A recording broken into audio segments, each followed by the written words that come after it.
Welcome everyone to Science for Food Security, making a global, professional and personal difference. My name is Serena Locke and I'll be your host today. I've been a rural journalist for almost 30 years with the ABC, and I've covered agriculture here and overseas in Indonesia and in Timor-Leste, reporting on food security and Australian agricultural aid as well. I'm now a National Regional Planning Editor with the ABC. We will now have an acknowledgement of country to kick off. I acknowledge the traditional custodians of the various lands on which we are today and the Aboriginal and Torres Strait Islander people participating in this event, and I pay my respects to elders past, present and emerging, and recognise and celebrate the diversity of Aboriginal people and their ongoing cultures and connections to the land.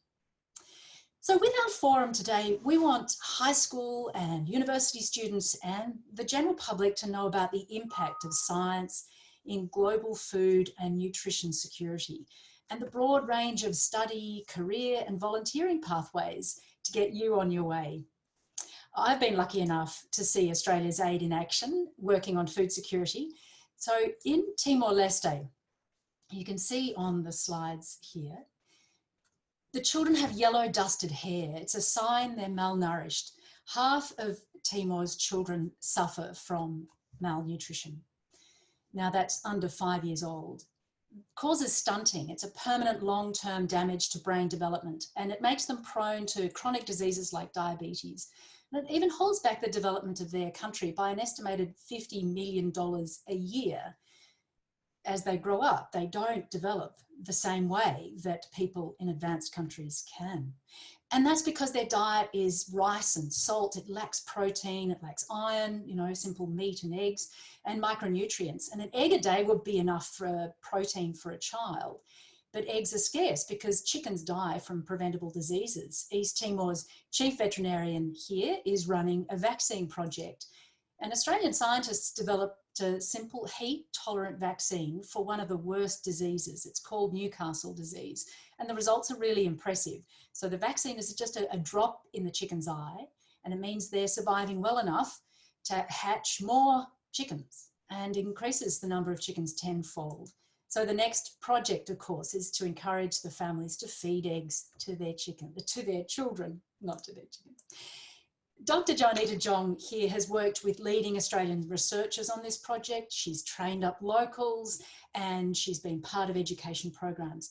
And Australia's agricultural extension and research is all about building capacity for the locals to get a better education and better standard of living. And you'll hear that expression a lot in aid. It's called capacity building. Listen out for it. So let's meet our speakers for today, who are incredibly inspiring. I've loved meeting them so far, but they also started life just like you are as students in school or at university.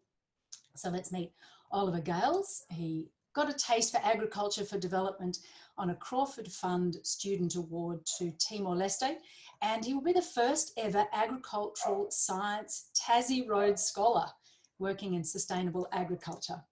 Gillian Lyle swapped bushwalking and guiding in Tasmania for lab and field work in southern Laos as a plant pathology volunteer on the Crawford Fund's long-term project there.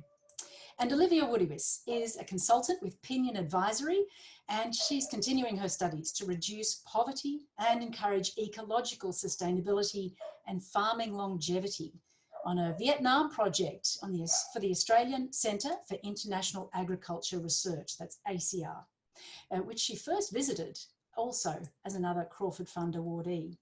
So we have some pre-submitted questions from our audience, but you're all invited to submit other questions as they arise during the presentations in the comments section, and we can include those in the Q&A after all three speakers have presented. And you're also invited to introduce yourself or your school in the comments section. Tell us where you're watching from. And we have some viewers from overseas, so it'd be great to see the whole diversity of places where you're tuning in from. You'll see a poll on your screen. It'll flash up. You can complete that. And so we know our audience better. What school are you from? Are you from a university? Are you beaming in from overseas? Or are you just generally interested? So respond to that simple poll and you can keep an eye on the comments as they come up and the results. So now we'll hand over to our speakers, and to first, Ollie. Thanks so much, Serena, and thanks for everyone who's joining us today. I'm going to share a little bit about my international agricultural journey from starting at school to through university and to where I am now, and a bit about how I got involved in international food security. It was when I was finishing school, I was trying to think of my next career pathway, what I wanted to do, and I think I was a little bit lost. On the next slide here, you can see that I was thinking about the job that I wanted to do, but that wasn't really getting me anywhere. So I loaded up the kayaks with my dad. We went to the west coast of Tassie and we paddled down the famous Franklin River. It was about 4 days into this trip that I realised I was probably thinking a little bit too much about the job and I should be thinking more about the career pathway that I wanted. I wanted a career of diversity, of job opportunities. We're told that our generation will have 10 different career pathways during our career. And I wanted a degree that would allow for that. And so I decided I wanted to chase a career pathway that had opportunities to work here in Tassie, to work internationally, but also to work in Australia mainly. And so I chose agricultural science. I chose the degree because it's a degree of opportunity and a degree of diversity. People who I graduated with are now working at major banks as commodity traders, working at researchers at universities, advisors to governments, and then some people working internationally. And that's what I got really interested in. I got to the end of my first year of agricultural science and I was wondering how could I get involved in international food security. I loved Tassie, but I ultimately wanted to do international work. And I heard about the New Colombo Plan scholarship. So I applied for this and I got on a trip to Sri Lanka. On the next slide here, you can see here we are, a few UTAS students in the hill states of Sri Lanka looking at the tea plantations. We travelled there to learn about international food security. I was interested not only in tropical food security, but food security in developing nations. So on this trip, we went with local students, you can see in the photo, Tassie students and local lecturers from Sri Lanka. And they taught us everything about not only Sri Lanka's agricultural system, but the importance that food supply is to developing countries and to improving that standard of living. But it was whilst on this trip that I realised just how critical it is. In Tassie, we can have quite a disconnect from our food production because we get most of it from the shop. But in developing countries, the majority of employment comes from agriculture. And Sri Lanka is no different. A lot of the people work in agriculture for their income. Here's the tea estates. It's one of the major employers of people, and it's where our tea, such as Dilmar, comes from. But it was whilst I was on this trip also that I realised it's not just agricultural science that gives you the opportunity to work in international development. I think on the following slide here, you can see we went to the Australian High Commission in Sri Lanka, and I realised there's so many opportunities to get involved. Whilst I have a passion for agricultural science, we met here people that do diplomacy and foreign aid through international government relationships. But it was whilst on this trip, on the next slide, that I really enjoyed. You can see here getting involved with the community and that relationship with all the people. The Tamil community that are often employed in the tea estates love cricket, and being an Australian, I love it as well. And so we got involved playing cricket. We also had opportunity to learn how to plant the rice, and you can see here it involves getting very muddy. And finally, whilst we were travelling, we got to see these amazing tea estates from the side of the train. But in the next slide here is where I really got inspired. This was the first time we went to a rice plantation, and you can see here's Pradeep and his subsistence farm with his family here. And this was my first experience of subsistence farming. It's farmers where they try and produce enough food for themselves to survive. Pradeep was explaining how if he had a great season, he could afford to send his kids to school to have an education. But if he didn't have a great season, not only could he not afford that, but often he couldn't feed his whole family. And he explained how this is becoming increasingly difficult with climate change and seasonality of rainfall. And so that got me inspired to how can we here in Australia contribute back to these developing countries. So I came back to Australia, back at university in Tassie, and I was wondering how can we get involved. And so on the next slide here, you can see this is where I went to the Crawford Fund conference. It's an annual conference and it gives students the opportunity to engage with not only like-minded peers, but professionals who've had a long career in international development. And it was whilst I was at this conference that I learned about the Crawford Fund Student Awards and got the opportunity to travel to Timor-Leste. As Serena said earlier, it's a country where malnutrition is causing stunting in a majority of the kids, over 50% now they're estimating. And I wanted to know what we could do to address this. So the project I got involved in was looking at water supply. Specifically, it was looking at improving water supply into the community and into schools. Here we are in Ballabo. It's a local community about 50 kilometres from the capital. Because of the condition of the roads, it takes about 3 to 4 hours to drive there. These students' school day is cut short every day. To walk, here we are going with them to collect their water. They can walk up to 5 kilometres to bring water back to their family. And this is, in fact, is reducing their education.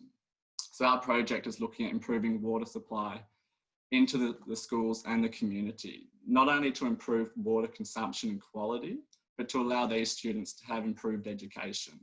And this is where I realised that international food security is so much more than supplying a bigger quantity and nutrition of food, but it's about improving those other aspects we can take for granted. And that one is education. Just the same as the kids in Sri Lanka, who if their parents can't farm enough food, they can't get an education either. But it was also whilst I was doing this Timor project that I realised it's not just agricultural science that can allow students to contribute to international development, that capacity building that everyone talks about, and to food security. On this project alone, we worked a lot with Engineers Without Borders, engineers from Australia who help improve that capacity building in Timor-Leste.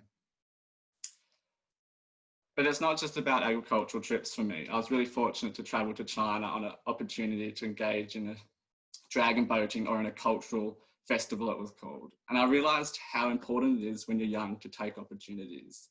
This obscure opportunity that I wasn't really sure what would come of it landed up being amazing. We met this globalised education force from students from around the world and made networks that are now global. But the reason I bring this up is the importance of taking opportunities when you're young, and they can lead you to all these amazing places. What's next for me?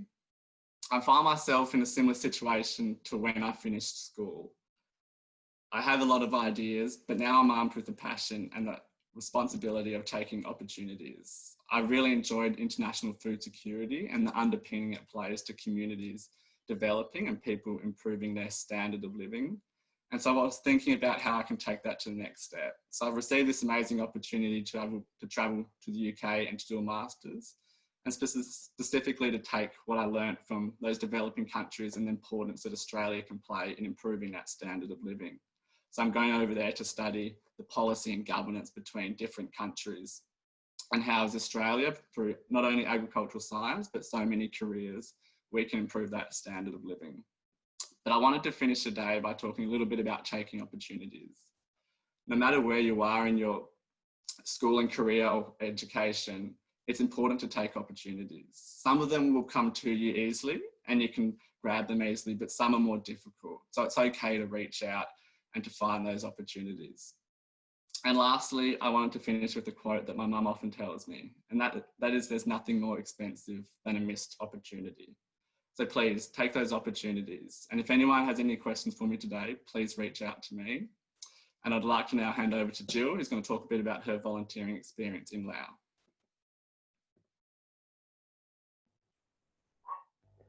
Thanks, Ali. So I'm Jill Lyle. I'm a returned Australian Volunteers Program volunteer. I was working in Laos in the southern city of Paksay as a vegetable plant pathologist. My partner organisation in Laos was the Paksay Provincial Agricultural and Forestry Organisation, or PAFO. So yeah, if we can jump on to the next slide. So how did I get here? When I first started my degree in Child Sturt in Wagga way back in 2013, I distinctly remember having a conversation with a group of young women who were all starting at the same time. And the question we were all asking was, what do you want to get out of this? What do you want to end up with? And right from the start, mine was, I want to work in international development. I want to work in poverty alleviation and food security. All through high school, I questioned whether I should go into veterinary or environment or agriculture. And in the end, I decided on agriculture because to my mind, everyone's got to eat. So that's the most important thing. I love food and everyone else does too, I'm sure.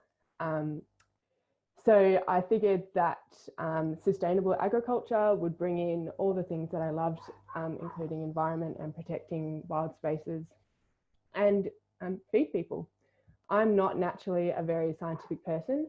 My obsession with development probably stems from studying human geography in year 8. I'm not sure if anyone's there at the moment, but that was where I first really learned about poverty and how we can measure that, and also how we can sort of use our own knowledge and information to alleviate that a little bit, and how far we've come and how much further we've got to go.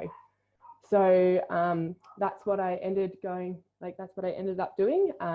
In 2016, I first went to Laos as a New Colombo scholar with an ACR project where I was working with using groundwater to use alternative crops. I was growing peanuts. I then went on and did an honours degree with the same ACR project, this time looking at groundwater in a more social sense, like figuring out what the farmers actually wanted to get out of using groundwater. After honours, after 4 years of studying, I needed to get back to Tassie, and I started guiding, and I guided for the next 3 years, carrying very heavy packs. And that's where I really got a true appreciation for what I have here in Tassie, or what we have here in Tassie, what's worth protecting, but also how lucky we are and how privileged we are, and how I just wanted to get back and use the education that I've been able to get to give back to the global society. So I had continued to talk to my mentor, Lester Burgess, about going back to Laos, going back to Champasak province to work as a plant pathologist at the PAFO throughout that whole 3 years. The Crawford Fund had a long-term project there for a really long time, I think 9 years. There'd been a steady run of young scientists coming through and gaining their skills and giving back to the Lao community. So I decided to give my knees a rest and head back to the world of science. And I applied for a position with the Australian Volunteers Program. I was successful. And about a year later, I was off to Laos. So jump to the next slide. So, oh no, sorry, go back. Sorry, guys. So what did I get up to while I was there? The question really should be flipped to what didn't I get up to while I was there? I did everything that you can imagine. I was a vegetable plant pathologist, but really anything that wasn't green but should have been green would jump out and have a look and see what was going on with it. I didn't just work as a scientist. I was sort of a builder. I was like a like an English teacher. I was also learning Lao. I was just, it was so dynamic. You couldn't even imagine all the different things that I was doing. Sometimes we'd be called out from PAFO, a farmer would call and say, hey, I've got this problem with my watermelons, or I've got my problem with chili or whatever, and we'd go and check that out. And on the way, we'd see a sick lemon tree and we'd jump out and have a look at that. Or on the way back, we'd pull in to grab some snacks and the lady would be like, oh, my rice looks kind of sick. Can you have a look at it? And we'd go and have a look. And you could argue that I had absolutely no idea what I was talking about, but we'd always figure something out and go back as well and say, hey, I've actually thought about this and I've researched it, and I think it might be a nutrient deficiency rather than anything else. So it was covering all of those agricultural bases, which was fantastic. Yeah, and for me, one of the best things was that I was working with lots of young women in the lab. So there was a girl there who'd been working with us at Crawford Fund for 8 years. And that's pretty impressive. And there were some other young women there who had children. One of them had twins, and they'll just bring them in, have them on the floor, and then come in and work with us, which is pretty inspiring. They're all my age, and I know that I couldn't look after twins, so that was great. I also had an amazing chance to work with some other Australians who would help me just see what was possible. They're in mid-career, in the middle of really fantastic careers, either in plant pathology or entomology, and to see what was possible and what they had managed to do and what they were giving to the community. And yeah, it was just fantastic, and I'm so inspired by them. So now to the next slide, thanks. So what is the impact? I guess I'd start with on a personal and professional level. I learned so much you couldn't even imagine. I was over there only for 6 weeks into a year-long process, and unfortunately COVID brought me home very early. But I mean, my mind kind of boggles at the idea of what I could have learnt in that year, because in 6 weeks I just went from strength to strength. You could say that when I went there, Lester said, oh, you'll find yourself in here every weekend looking at all of the cultures you're growing. And I was like, nah, I'll be riding my bike. There's no way. I've been out in the bush for too long. There's no way I'm going to be in the lab any longer than I needed to be. But sure enough, 6 weeks in, and I was in every weekend checking my cultures and making sure everything was going well, taking photos, and just having the time of my life. So that's, I guess, like an example of how much you can get invested in just one tiny aspect of the whole experience. One thing that I'd really like to say is that on a personal level, when I first got to Laos and I was getting introduced to everyone, one of the AVP people said, you're going to find it really interesting, the amount of privilege you have in Australia, it's going to be flipped. So suddenly I go from being a completely normal person walking down the streets of Launceston to being this gigantic blonde woman walking down the streets of Laos. And it's like, everyone's like, whoa, who's she? What's happening here? You know, and like, of course I had to ride an orange bike and my pedals were always falling off. And it was just, it's really humbling to be the minority. And I think that's really important for young people to do, especially young Australians where we are so privileged. Sort of, you know, you're always having to be like, oh no, am I walking on the table accidentally? Am I doing something really silly that's completely wrong? And it's really good to be aware of yourself in that way. As a young scientist, you really get thrown in the deep end. So if I was in Australia, I doubt I'd have all the opportunities to do all the really wacky things that I did at a level that I did. But in Laos, you have to make do. So if there's only that young Australian girl to do it, I just have to do it. And often we don't have all of the technology that we would have in Tassie or Australia. So I would have to make do. If it's a plastic cup, it's a plastic cup. We'll have to do something scientific with that. So that's pretty great. In terms of what we can give back to the country, what I was saying before about training up those young women, I think that's so incredibly important. But also just going through and finding out all the different diseases that are in that country, that's going to make a huge difference further down the line. Not just for Laos, where that, you know, at least they now know what is there, but also for us, because as the climate changes, we're going to find a lot of diseases that are in these tropical areas starting to come further and further into Australia. So yeah, that's pretty great. So I guess that just like the impact is bigger than you would know when you're there. When you're there, you're sort of like, this is a funny place, but as you spend more and more time afterwards, you realize just how much, how important it is. Yeah, so on to the next one, I guess. So how do I get involved? You just get involved, just take the step. It doesn't matter like whether you're like Oliver and you sort of see something and you're like, oh, I could do that, or you apply for something, or you're at school. What I did at uni is that I would just see there was anything international, I'd apply for it, even if I couldn't afford it. I'd apply for it and I'd give it a crack and I'd see what came out. Anyone can volunteer, and I really mean anyone at any level. I know that there are 75-year-old people who are at the end of their career and they just want to give back. There are people who are in their mid-career, 44, 45, like they've been around, but they kind of want to have a break, they go in, or people like me who are just at the start. I think it's very important to realize that you don't just have to be an agricultural scientist. You can be an environmental scientist, you can do socials, you can do all sorts of things, and you can still give back to the agricultural community. So I guess my path has gone from being in the agronomy sense, into the social, into the plant path, and I'm sure I'll go on a whole heap of other zigzags before I eventually end up there. Yeah, what else can I say? I guess for me, agriculture is how we're going to feed the world. It's so important, and it doesn't have to be what is sometimes perceived. It's no longer like this fuddy-duddy kind of slow area. This is where we're going to make all the difference. And with these young people coming through, I think all three of us have talked about sustainability, and that's really where the passion is for next gen ag. So get involved and be part of it. And I'll hand on to you, Olivia.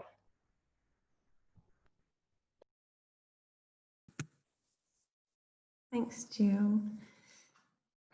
So it's such a privilege to be asked to speak at National Science Week.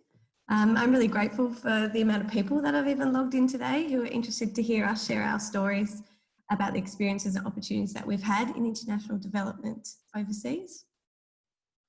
Just wait for my slides.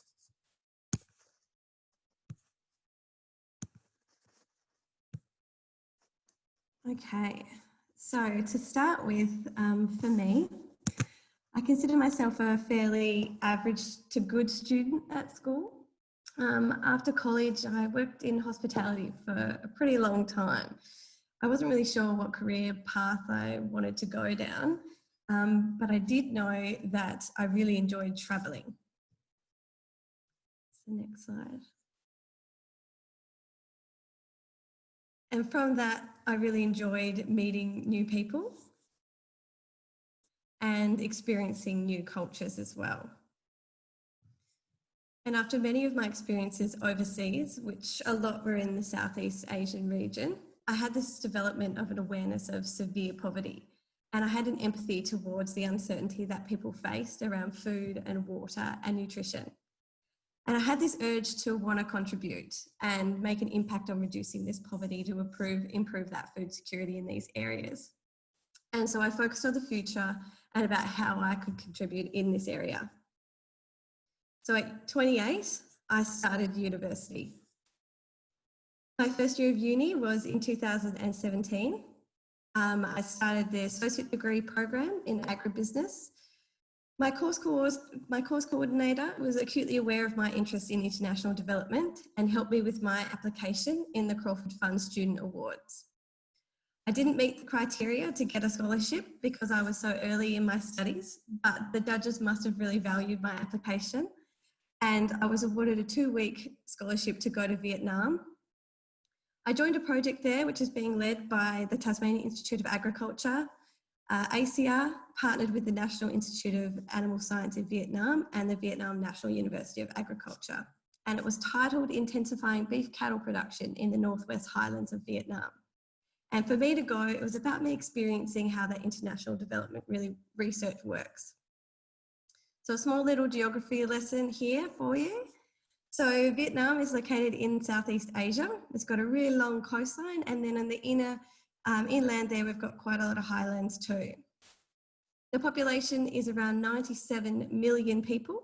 And if you compare that to the Australian population, which is about 25 million people, you can see that Australia is about 23 times larger than Vietnam as well in terms of the land size. So if you think of it as Vietnam being 4% of the size of Australia with a population that's almost 4 times greater, you can begin to understand the challenges that using land for agriculture has with an increasing population density.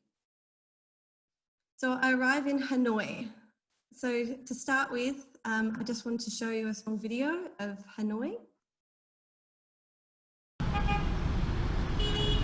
So you can see this intersection, it's a 4-way intersection. There's no traffic lights, there's no police to guide the traffic, but everybody moves around quite smoothly. What I want you to watch is on the left, there's a moped that sneaks up and he makes his way through the middle of that traffic, really gently, without missing a beat. And so a really valuable lesson that I learned in Vietnam was always to keep moving. So on the next slide, I was really blown away by the amount of people, the mopeds and the cars and the houses, and Hanoi being the capital of Vietnam, there was a really fast pace about it. Around the corner from where that intersection is, you've got food markets, you've got street food stalls and groups of people exercising, doing Tai Chi near the lake.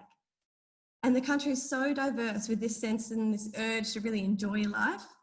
And you can see the resilience that they've had considering the recent harrowing history that the country has had to endure.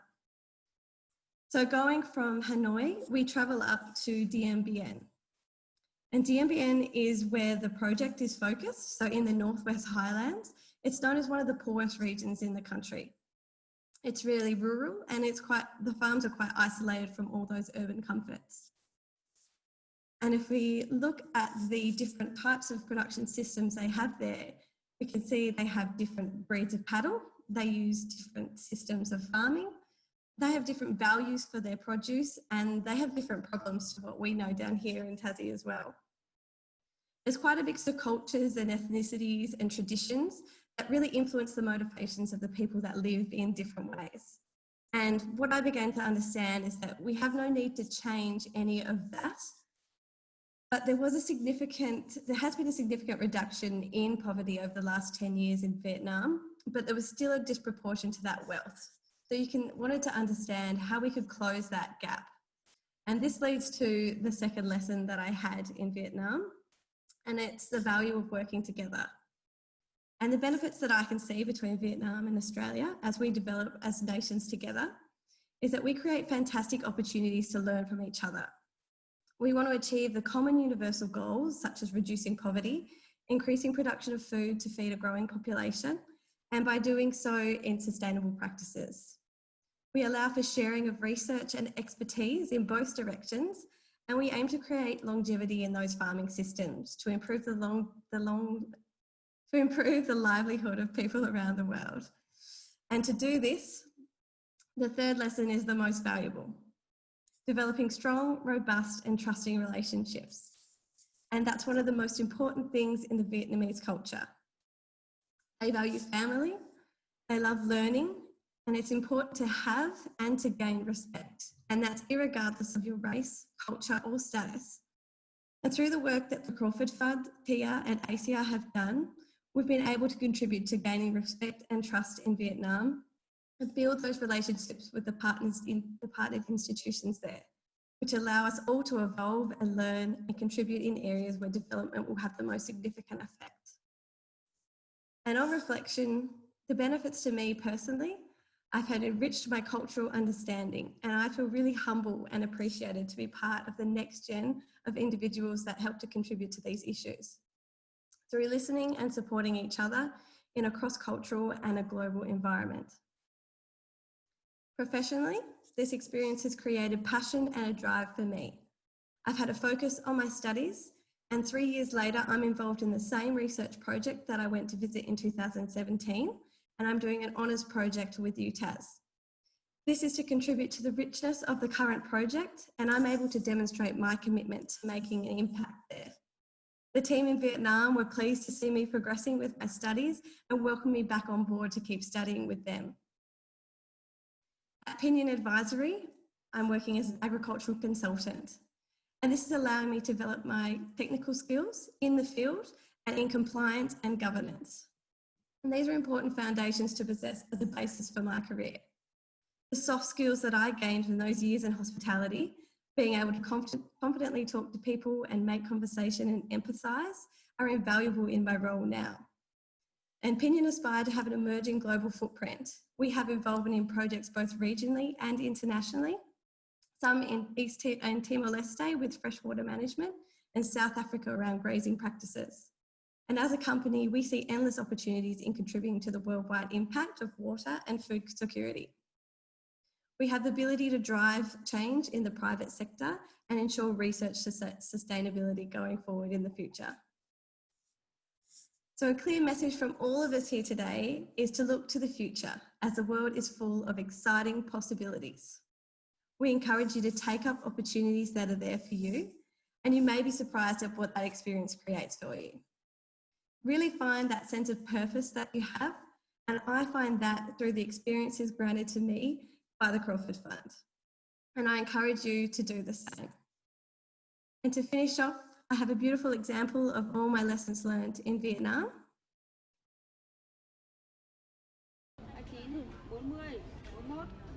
And this just shows that by working together and building strong relationships, there is a benefit for everybody involved and to make a positive difference in each other's lives. Thanks so much for taking part in today's event, everybody. Handing back to you, Serena. Thank you. That really inspiring discussion so far about what motivated Oliver and Jill and Olivia to get into this sort of aid work. I wonder, perhaps, Oliver, if you can set us off by, telling us one of your funniest experiences overseas. Sure, I guess there were many, but I think when we were travelling through Sri Lanka, there was often 12 of us, and we were often piled into these buses with not enough seats, so there'd be people in the back of the truck as well, or standing on the side. And then I remember one night we got to this accommodation and we kind of all piled in exhausted after a day out in the field, learning about kind of agriculture there and how important it is to their community. And we got to this accommodation. I think there were 12 of us, local students and international students, and there were 5 beds. So I remember that night we had a big dinner, and then everyone was piling into beds together randomly around the room. And just like Olivia was saying, it's that kind of friendship you form and that relationships with other people that's really important, and also just funny at times, but really rewarding and amazing. Jill, do you have a funny experience that, is worth retelling? You're allowed to retell. I guess Laos is just so funny and people are so quick to laugh. I know our driver, Mr. Epp, was really wonderful. He'd often just punch me on the arm and start hilariously laughing for no reason. I had no idea why he was laughing, but that was a pretty common thing. I was trying to get a bike from Savannakhet to Paksay, and just the absolute mess that ensued. It was like 3 days worth of people not understanding what I wanted and me not knowing how to tell them what I wanted. And the bike was just going backwards and forwards across the country. And it eventually came to me, but it was a long process. So we have a question from one of our schools. Thank you for asking it. So Claire Calvert asks, some of the Year 6 students are working on personal inquiries at the moment, and a few are looking at the connection between agriculture and freedom. Does anyone have any specific comments about this connection? This is from Launceston Grammar. Really interesting question there. Oliver, do you want to kick it off? Sure, I think that's a great question, and also something really good for Year 6 students to be looking at. Thanks so much. I think there is a really strong connection, particularly with, I think, successful agriculture enables freedom. When I was talking kind of Pradeep, and he talked about when their agriculture wasn't going well, he lost that freedom to give his kids the education and to have choices and options. So I think with successful agriculture, good science, great sustainability, and all the things that can improve agriculture, it gives you greater choice and freedom. And that's particularly, I saw with education, but with so many other things as well. Yeah, so Jill. Thanks, Serena. So hi guys at Grammar, I went to your school, how are you going? So that is so important. And I think in particular, I'm not sure if this is a gender-based inquiry, but particularly for females, agriculture is such a huge way towards freedom. One thing that I saw is I went to a village during my honours, and we were there looking at like how groundwater can make vegetables grow better and all that sort of stuff and make a new market. I went back there 3 years later during this volunteer program, and they had washing machines. That sounds so silly, but they had washing machines. The amount of labour that freed up so that they could spend more time with their kids.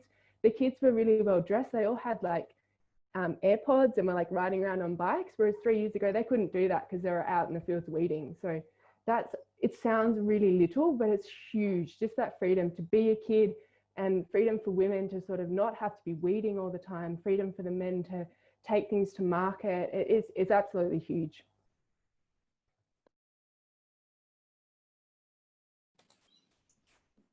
If you've got to cut short your day of schooling just to carry water for the family, just to cook your night's dinner, then you are going to miss out. And that's absolutely the case in countries where that, prior to building dams and wells. And I saw that in West Timor 30 years ago, and I went back 15 years ago, and they had wells everywhere, and the children were going to school. They weren't carrying water, and that was really important to their education. Olivia, what do you think? Agriculture and freedom, the connections there. Yeah, absolutely. I tie in with exactly what the others have said there, but as well, food is the basis of what we need to survive. And also when Serena was giving the example earlier about not having enough nutrition, and then they're slow in development stages as children, that's huge. That restricts their freedom of going to school, being able to, or growing up strong and healthy. And And so having agriculture and good practices and having food available and water, it's huge to the freedoms that become available in that country for sure. So a couple of other pre-submitted questions that we've got, but if you've got any further questions, then just pop them there on the Facebook comment section. Australian agriculture is very different to overseas countries. So what skills can you bring back that are benefiting the farmers here, do you think? Perhaps we'll go in reverse order. Olivia. Yeah, interestingly, the honours project that I'm working on now, I'm looking at the way that people in Vietnam communicate the innovations that they're learning in agriculture. So we're looking at the communicating face-to-face. Do they enjoy having meetings? Do they enjoy going to field days? Are they writing text messages, or are they posting stuff on Facebook? And so although it's really important to get that understanding, that's also going to be useful for me here to understand farmers I know they're in a different country, but what they're trying to achieve is the same. And so that can be really beneficial when I'm going to be working here in Tasmania as well and around Australia, to maybe have a little bit more of an insight of how that communication works at that level. Yeah, so Jill, what do you think about this sort of question where, you know, the information that you're gathering there you can share with farmers here in Australia? Yeah, so it's interesting. I guess on a professional level for me, what I was talking about before, just being totally thrown into the deep end as a young scientist, I feel like all those skills I learned, I can really bring back to Australia and just be very, very dynamic. So on a personal level, there's that. In terms of actual agriculture, they do things very differently, but they want the same things. We all want to improve our yield. We all want to be more sustainable and use what we have more effectively. And I mean, they do it pretty well in Laos. There's not a lot around, so they make use of what's there. And I think that we can definitely learn from that. Yeah, so Oliver, I mean, you're taking this further, you're going to study sustainable development at Oxford, I gather. And so how do you bring all this information together and back to Australia? Yeah, I definitely think one of the kind of criticisms that international agriculture can receive is that it's a one-way aid thing, but it's definitely not. In fact, I think we get back as much as we put back in. And if it's not just what Jill and Liv said about agricultural practices, but I think it's also about improving those relationships between countries. And I think when countries have great relationships, we reap the benefits then. So I think it's really important for countries that are fortunate like Australia to invest in these neighbouring countries we have to ensure that we have great international relationships to benefit everyone. What about, do you need an agricultural background? Do you need a farming background to even think about volunteering overseas? Who wants to answer that question? Jill. Thanks. No, not at all. Of course not. There's so many aspects to agriculture. I talked about social before. If you're interested in the social side of agriculture, there is so much you can do, and we need it. Absolutely, we need it. So many research programs now are looking at what's the actual impact, because as a scientist, sometimes we can be a little bit one track and be like, oh, this is a great idea, and we're going to do it without actually ever asking. So that was part of what I was doing with my research in Laos, was actually asking, hey, do you guys want this? And if so, why? Or if not, why? And sometimes this answers are surprising. We're from very different cultures. So asking those questions is important. Obviously, environment is so important. Agriculture is all about weather and the environment and all these other aspects. Biology is important. There's so much you can bring to the table, whether you're from an agricultural background or not. But it's often about human relationships and social dynamics, isn't it? So, I mean, you can go into a country and you can say, I've got the answer for you. It's a chemical called Zipridine. And nobody's going to use it because they can't afford to, they don't want to. The other agricultural aid organisations have said, no, not using chemicals. So you've got to listen, haven't you? Olivia, what did you learn about listening? I'm learning a lot about listening.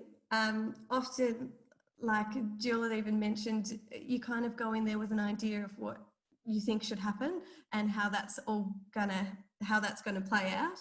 and you find that that's not the case. So being able to listen, ask, and being able to listen and communicate what you're trying to portray is really important, and then willing to take it on as well. But again, that comes to building that relationship first, and then being willing to hear what you have to say. Oliver, just before we take another question, how about that? What about, you know, that two-way relationship and listening? Of course, and I think back to the original question, do you need to have agricultural science? I think of course not. I think a lot of the people we dealt with in our project, one was through kind of embassies and Department of Foreign Affairs and Trade and Policy. We also dealt with lots of engineers, so they were also helping improve food security. So I think it kind of, regardless of your career choice and your passion, if you're interested in food security and that development, anyone can be involved. And of course, the efficacy and how efficient you are in terms of being involved with the projects. Listening is critical to understand what the project is and what's needed. You can't help somewhere or contribute if you don't know what's needed. Take us through a day in the life. You'd get up in the morning or you'd start your project. So work us through how the day proceeds. Jill? Sure. Luckily for me, I was in Laos, which is a country where there is no start time for anything. So as late as I am for everything, they were always later. So that's fantastic. Usually I'd wake up pretty early and then I'd take my bike for a spin to go find some breakfast, usually some banh mi or something delicious. And then ride into work. It was about a 2-minute walk, but I always would take the bike to make it that little bit shorter. And then I'd just head in and see if anyone was there. Often there wasn't, so I'd work by myself and just sort of work through things, and people would turn up and filter in as we went through. If we're going out to the field, things were a little bit more hectic. We'd actually have to sort of run to a time, and we'll just head out to the fields and go collect and talk and make sure we had plenty of water and a hat because it was so incredibly hot. And then come back, try and file things as well as we could, and then go and have something delicious for dinner. And presumably a party at the end of the day or the week, or, you know, a family gathering. Were you part of those as well? I mean, Laos is just one big party, really. It doesn't matter what day it is. I mean, Friday is always like work finishes at 2, and lunch is from 11 till 2. So work finishes at 11, and you just hang out with your colleagues and chat and have great food. And you were invited to everything. There's such beautiful people all over the world. You always think, oh, Australians were so great at being like inclusive and like inviting people over barbecues and everything. But everywhere I've gone, it's been the same. People just want to share their experiences and share their lifestyle with you, and that's fantastic. Now, do you other two want to answer that question, or shall I ask about, did you feel safe as a volunteer? Which question would you like to answer? Happy to answer both. I think I didn't volunteer, obviously, like Jill did, but I think, of course, you're safe in these places. I think when you're there to work with the locals on a project that they want, they ensure your safety. So that wasn't an issue. In terms of the day in the life, I think I can't really add much more to what Jill said, except it changes a lot. Every morning you might wake up with a plan, and of course it might change as you land up at a school and they want some English lessons or a whole new project arises. So it's really interesting, and it keeps it interesting, and you can expect diversity of every day and every hour that you're there. Olivia, so that question about, you know, do you feel safe as a volunteer, but also what is the day in the life of the work and then as a volunteer? Yeah. Well, in the city, when I was in Hanoi, we spent a bit of time going to the institute, the Animal Institute there. So we had a lot of meetings. There was a lot of that type of thing because it was the setup of the project. So we'd go out and we'd have a look at some farming practices. We had a look at some chickens in the city, and we'd go back to the university and have more meetings. And then we'd go for dinner as a group generally. So it was really group orientated when you're going over there for that project. So you spend a lot of time with those people that you're going over there with. In terms of feeling safe, I definitely resonate with what Ollie's saying. Like, you're there with the people in that country, and they definitely ensure that everything that you're doing and going, they'll help you, they'll take you where you want to go. There's definitely no need to feel unsafe at all.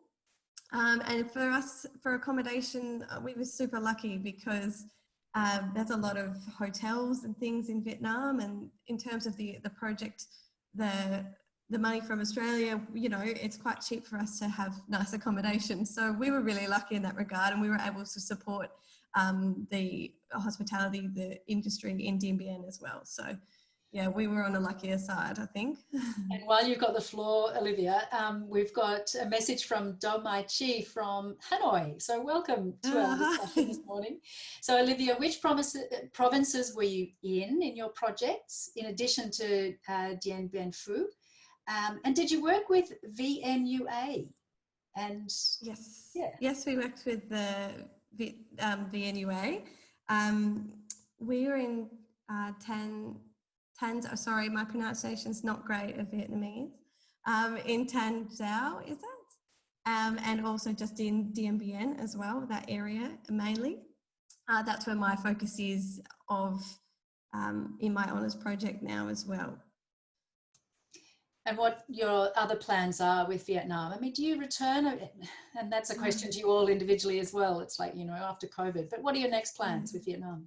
Yeah, with my honours project, because of the pandemic, which has been a bit of a dampener on everybody's travel plans this year, I wasn't able to go over and get the data myself. So I've developed a relationship with a lady called Zul, who works at the DARD in Dien Bien, and she's taking my interviews for me. So I'm doing farmer surveys. I send her the questions, and she's doing the interviews for me, and then she will send them back. So we're just in the middle of doing that process at the moment, and we're hoping next year, hopefully, when we're allowed to travel again, I can hopefully come back to Vietnam and be able to deliver the findings of my honours research. So that's the plan.